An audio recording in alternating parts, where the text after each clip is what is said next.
Hello Study Abroad, I'm Stephen, I'm 19 years old and I'm a second year at the McGee campus of Ulster University. I was diagnosed for having dyslexia when I was in primary 3 and my dyslexia is among the top 8% in the United Kingdom, which was proven through the LADS test at the campus last year. My reading is higher than less than 1% of the country, but it doesn't stop me. It's an obstacle which it's made me think differently in order to achieve what others would achieve rather easily. But it makes me stronger and it's shown me that I can't accomplish anything unless I put everything I have into what I'm doing. But I think that's enough about me being dyslexic. It's like carrying 40 pounds up a hill, but it's because I carry the extra weight which makes me push myself more. I'm currently doing a course called Creative Technology. It's a course which consists of coding, 3D modeling, video editing, and graphic design. China is a leader in every one of these fields, and the knowledge that I could learn from their history and modern China could further my career.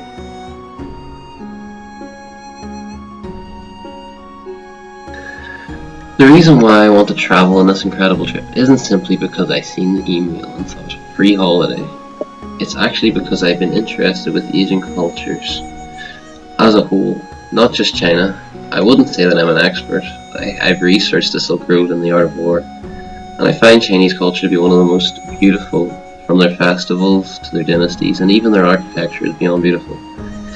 In GCSE level, I took on art and design in 5th year.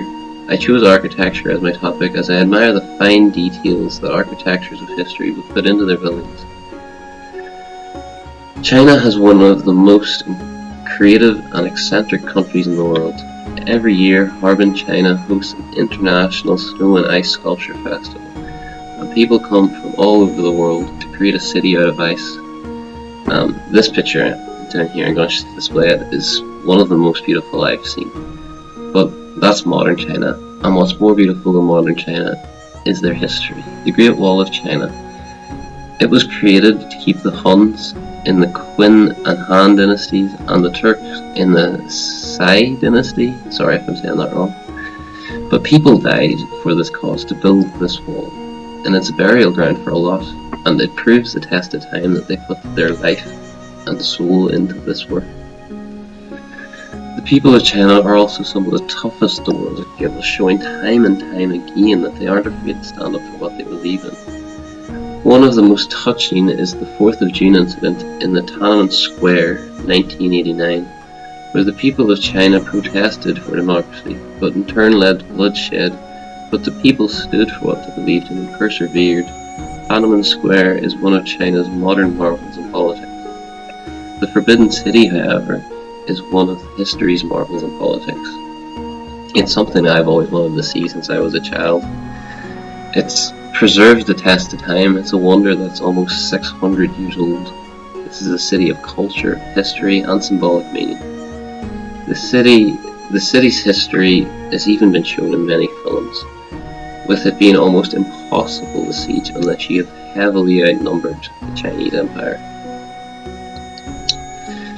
The Yasmin River. This river isn't just beautiful, but it's also fundamental for the development of China, taking around 40% of the Chinese goods and delivering it through to other countries.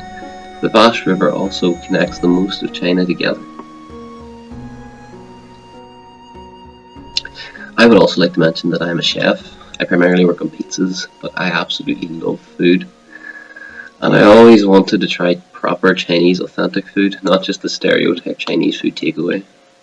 And I learned to see how they prep their meals and what herbs and spices they use. Maybe I might find one that's not typically known around the United Kingdom, which I could implement in my own cooking. Martial arts. Practicing martial arts with the potential of masters of the arts would be a dream. I consider myself to be a rather active person, in no means sporty, but I used to do boxing and kickboxing. I've been going to the gym for almost over a year now, and I feel that if I enjoyed the martial arts, I would continue to do it back home. This is why I think I should get chosen to go to China.